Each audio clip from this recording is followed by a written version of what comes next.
Good evening, ladies and gentlemen. Thank you very much for being here. It is my pleasure to introduce Secretary of Defense Lloyd Austin III and Chairman of the Joint Chiefs of Staff General Mark Milley. The Secretary and the Chairman will provide some brief opening remarks, and then we'll have a few minutes to take some questions. I will moderate those questions and call on the reporters, and I would ask you to limit your follow-up since we do have a limited amount of time today, and I appreciate your assistance with this. Mr. Secretary, over to you, sir. Thanks, Pat. Well, good afternoon, everyone. We've made excellent progress at our 6th meeting of the Ukraine Defense Contact Group. And we were joined by my good friend, Oleksiy Reznikov, Ukraine's Minister of Defense, and by Major General Moskalyov, Ukraine's Joint Forces Commander. I'm very grateful to them for joining us and for their heroic leadership. They updated the contact group on the latest battlefield dynamics, on Ukraine's priority needs, and on Ukraine's requirements to defend itself for the long haul. I'm also very pleased that ministers and chiefs of defense from some 50 countries took part in today's discussion. That again underscores the resolve of the international community to support Ukraine's self-defense after Russia's cruel and unprovoked invasion. And that resolve has only been heightened by the deliberate cruelty of Russia's new barrage against Ukraine's cities. Those assaults on targets with no military purpose again reveal the malice of Putin's war of choice. But Russia's atrocities have further united the nations of goodwill that stand with Ukraine. So we are here because rules matter, because rights matter, and because sovereignty matters. And in the past few days, Putin has given us all another grim preview of a future in which the appetites of aggressive autocrats outweigh the rights of peaceful states. We would all be less secure in a world where big powers can assault their peaceful neighbors and trample their borders by force.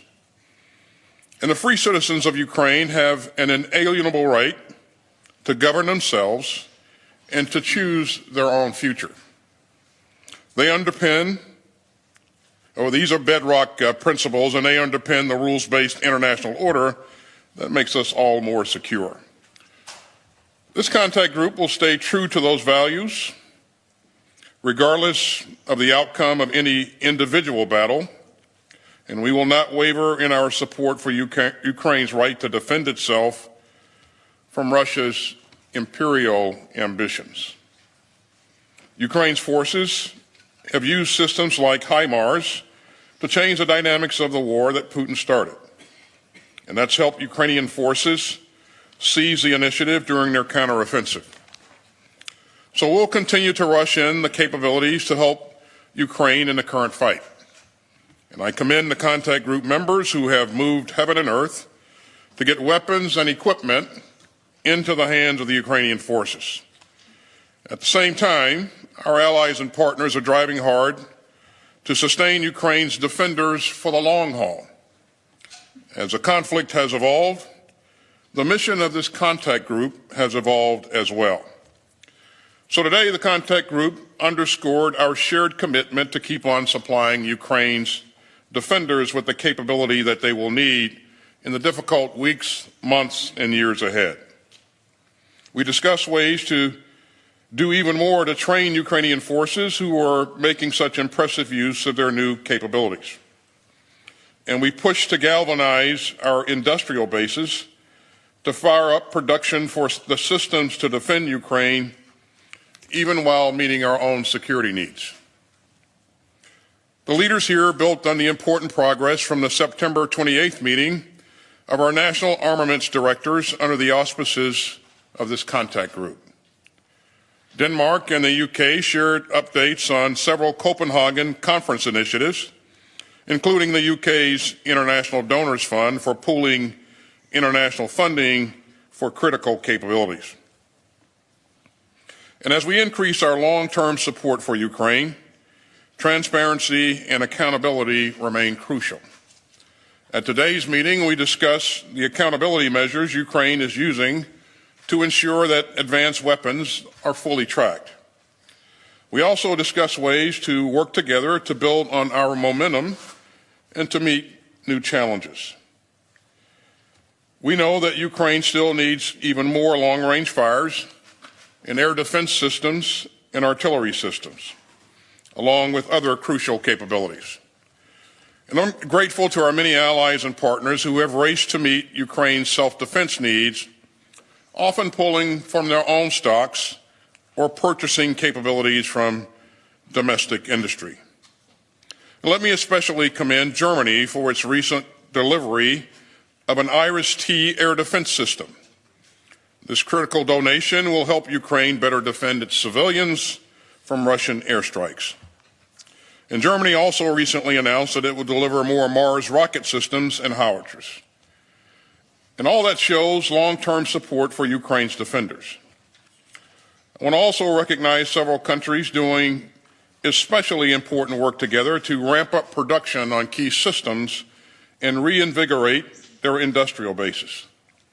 And so Norway, Germany, and Denmark have all invested in Slovakia's homegrown production of howitzers. And that just shows how much we can do when we come together in common purpose. These initiatives and many more will help us build momentum and ensure that the future Ukrainian armed forces are capable and have the ability to sustain themselves. Now, some countries aren't in a position to offer lethal assistance, but we urge them to provide vital non-lethal aid such as medical supplies and cold weather gear that the Ukrainians need to fight in the winter. Because every contribution counts, and the members of this contact group stand united in our support for Ukraine's self-defense through any season. We stand united by our commitment to the rules-based international order that underpins global security. We stand united against the deliberate use of war and atrocity to seize territory, redraw borders, and trample the sovereign rights of peaceful states. And as President Biden has said, we stand united against the global politics of fear, coercion, and conquest. Thank you, and I'll turn it over to General Milley for his opening comments. Thanks, Secretary Austin, and thank you for your steadfast leadership. This contact group would not even be in existence without the leadership of Secretary Austin. And I also want to thank Ukrainian Minister of Defense, and especially also, who's not here, General Zaluzny, my counterpart in Ukraine, for leading the Ukrainian military in their efforts for their freedom. I maintain contact with him 2 to 3 times a week. General Cavoli, even more than that, and of course our staffs are in contact on a day-to-day basis. I also want to thank all the ministers and the chiefs of defense that were here at this meeting today, representing 50 countries. That's an incredible statement of resolve and international support for the freedom of Ukraine. And I am confident that this group will stay together for as long as it takes. Today, as Secretary pointed out, this group met for the 6th time with senior representatives from each of these countries, and it's a testament to our condemnation, collective condemnation, the international condemnation of the illegal invasion of Ukraine by Russia. This fight is not just in Ukraine's interest. It is in the global interest to protect, as the Secretary pointed out, the rules-based international order. And that is our purpose that has been given to us, the uniformed military, from our civilian leadership, which is to uphold the rules-based international order that was established some 80 years ago at the conclusion of World War II. And our end state is equally clear.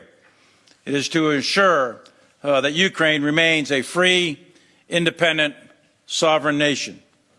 And the ways and means that we are doing that is through security force assistance with lethal and non-lethal aid in order to enable Ukraine to fight for themselves, Ukraine is not asking for soldiers from any other country. The Ukrainians are willing to fight for themselves. All they ask for is the means to do it. And as President Biden has said, and many other national leaders have said, we will do as much as we can for as long as we can, and we will do as much as it takes for as long as it takes. This contact group remains critical to the mission of supplying Ukraine with the capabilities they need to fight for their country. And this war is a war of choice by Russia. And Russia is paying an extremely high cost, a high cost in human life, in casualties, in weapons, materiel, and in their economy. Each day that this war goes on costs Russia more and more, and the Russian people begin to suffer. Russia has chosen, in response, to escalate with a recent mobilization of 300,000 call-ups for conscripts. They have tried to conduct an illegal annexation of 4 of the oblasts in occupied Ukraine. They have increased their rhetoric to include rhetoric about nuclear weapons. And of course, in the past few days, Russia has increased their strikes on civilian infrastructure, power generation, and dams. Russia has deliberately struck civilian infrastructure with the purpose of harming civilians. They have targeted the elderly, the women, and the children of Ukraine. Indiscriminate and deliberate attacks on civilians targets is a war crime in the international rules of war. Ukraine and its citizens have suffered greatly, but the people and the nation of Ukraine endure, and they are an inspiration to all. The nations gathered here today are committed to assisting Ukraine defend itself. Ukraine continues to fight with bravery and honor, and the Ukraine military is making continued progress, as you see in their counteroffensives in the Donetsk, Kharkiv, Kherson, Luhansk, and elsewhere. The Ukrainian military has fought extraordinarily well, and the discussions at this contact group today were about meeting Ukraine's current needs and also supporting them in the long haul. We focused on air defense, on cannon artillery, rocket artillery, maneuver, tanks, infantry fighting vehicles, armored personnel carriers, also discussed training and a wide variety of non-lethal support. These systems and the associated ammunition are critical for Ukraine to continue the fight, and they are employing these weapons extremely well. So I will stop there, and I thank you and welcome your questions. Mr. Secretary, Chairman, thank you very much. Our first question will go to John Ismay, New York Times. Mr. Secretary, in your opening remarks today, you said, quote, "Our resolve to support Ukraine's defenders extends through all seasons," unquote. With winter fast approaching, do you expect the Ukrainian armed forces to continue fighting to retake their territory throughout the season until spring? Thanks, John. The battlefield remains dynamic, and winter always presents a challenge when it comes to fighting. But the international community remains united and focused and committed to doing everything that we can to help Ukraine protect its interest and defend its sovereign territory. I expect that Ukraine will continue to do everything it can throughout the winter to regain its territory and to be effective on the battlefield. And we're going to do everything we can to make sure that they have what's required to be effective. And most recently, we've seen them be very effective, both in the east and down in the south, as they've taken back quite a bit of territory from the Russians. So we can expect that that type of activity will continue on through the winter. Let's go to you, Deborah Haynes, Sky News.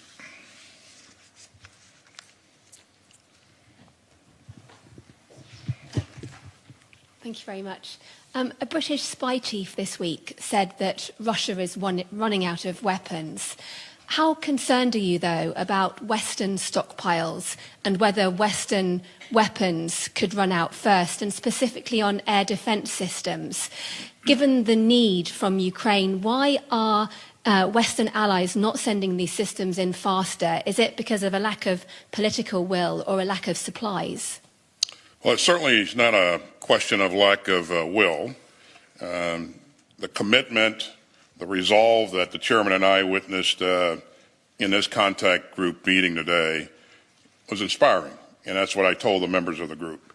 They remain committed to doing everything they can to generate additional capabilities. And you heard me say at the top that several countries are working together to expand capacity in their industrial base. And I think it's that kind of initiative, that kind of activity that will create other opportunities for us as we go forward. We talked about air defense, the requirement for additional air defense capabilities. And countries, I have every confidence that countries will do whatever they can, if they can, to generate additional capabilities. You've heard us talk about providing NASAMS, and that's good capability. It's going to really help the Ukrainians. You heard me say earlier that Germany is providing an IRST system, and again, I expect to see more capability come forward. We saw some additional countries volunteer to provide munitions for those NASAMS systems today, and that's always encouraging, refreshing. So the will is certainly there to do everything we can for as long as we can, and the commitment again was inspiring. Okay, let's go to Sylvie Lantemont, Agency France Presse. Thank you. Mr. Secretary, after President Putin's threat about use of nuclear weapons, you said repeatedly that you have seen nothing that would cause you to change your nuclear posture. Will you communicate when this posture changes? And Chairman, I have a question for you too. We spoke about air defense as a priority and the NASAMS and the German IRST that have to be ordered to the industry. But it's urgent. So in the meantime, are there other systems, maybe older systems, that the allies of Ukraine could find faster? So let me begin by saying, Sylvie, that Putin's saber-rattling is reckless. Nuclear saber-rattling is reckless and irresponsible. We don't expect to see and hear that kind of behavior from a major nuclear power.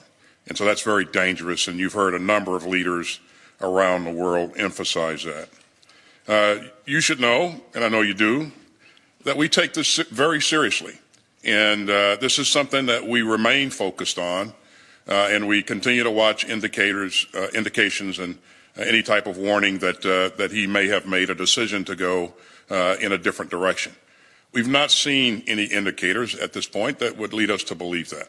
But again, this is not something we look at once and leave alone. This is something we remain focused on 24 hours a day, 7 days a week. So, Sylvie, put it in context a little bit. What Ukraine is asking for and what we think can be provided is an integrated air missile defense system. So that doesn't control all the airspace over Ukraine, but they're designed to control priority targets that Ukraine needs to protect. And what you're looking at really is short-range, low-altitude systems, and then medium-range, medium-altitude, and then long-range and high-altitude systems. And it's a mix of all of these that deny the airspace to Russian aircraft, fixed-wing or rotary-wing aircraft, and Russian missile defense, right? So that's what you're trying to create. You're trying to create a defensive system. So far, Ukraine has very effectively used their SA-6s and 8s, S-300s and S-10, 11s, etc. So they've been very effective at denying Russian air superiority. And that, in turn, has denied the Russians the ability to conduct ground combined arms maneuver. So what needs to be done here by all of the various countries that were at the conference today is chip in and help them rebuild and sustain an integrated air and missile defense system, specifically older systems like you were just asking about. Ukraine has asked for Hawk, or improved Hawk, IHawk as it's called. That's a medium altitude, medium range system. It's an older system, but it's quite effective. And there's other systems out there throughout the world that are available. Many countries have Patriot. Many countries have other systems. There's a whole series of Israeli systems that are quite capable. The Germans have systems, as we mentioned. So a lot of the countries that were here today have a wide variety of systems, and the task will be to bring those together, get them deployed, get them trained, because each of these systems is different, make sure that they can link together with the command and control and communication systems, and make sure they have radars that can talk to each other so that they can acquire targets on the inbound flights. So it's quite complicated from a technical standpoint. It is achievable, and that's what we're aiming at. It'll take a little bit of time, that's right. Thank you, sir. Our final question will go to Vladimir Runets from ICTV. Thank you for this opportunity. I'm one of those who this Monday, wasn't sure that I would be able to be here because of the airstrikes that we experienced in Kiev.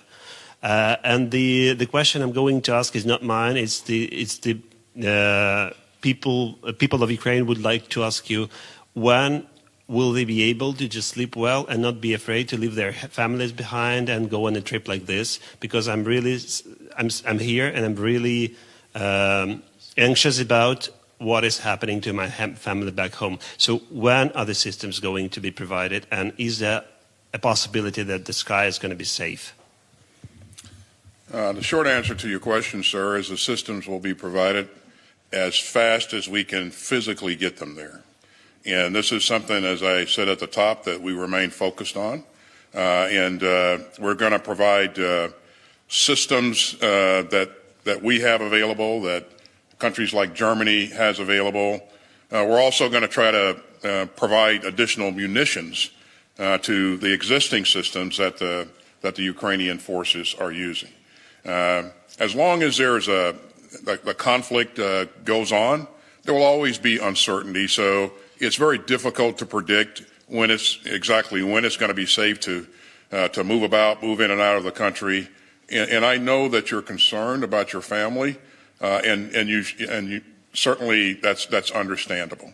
But we're going to do everything we can as fast as we can to help the Ukrainian forces get the capability they need to protect the Ukrainian people. That's very, very important to us. And by the way, it was important to all the 50 members that were in that meeting today, and their chiefs of defense. And this is, the utility of this Ukraine Defense Contact Group. I just can't. I can't overemphasize how useful this is, because it helps us to address current near-term problems and mobilize resources much faster than we otherwise would be able to. And again, I don't want to exaggerate this point, but I have to tell you that I remain impressed by the commitment of the members of the group. And for the most part, these are ministers of defense that show up to every meeting, and not surrogates. So. And what about Atacams? Sorry. I'm afraid that's all the time that we have available for today. Mr. Secretary, Chairman, thank you very much. Ladies and gentlemen, appreciate it. This concludes our press briefing.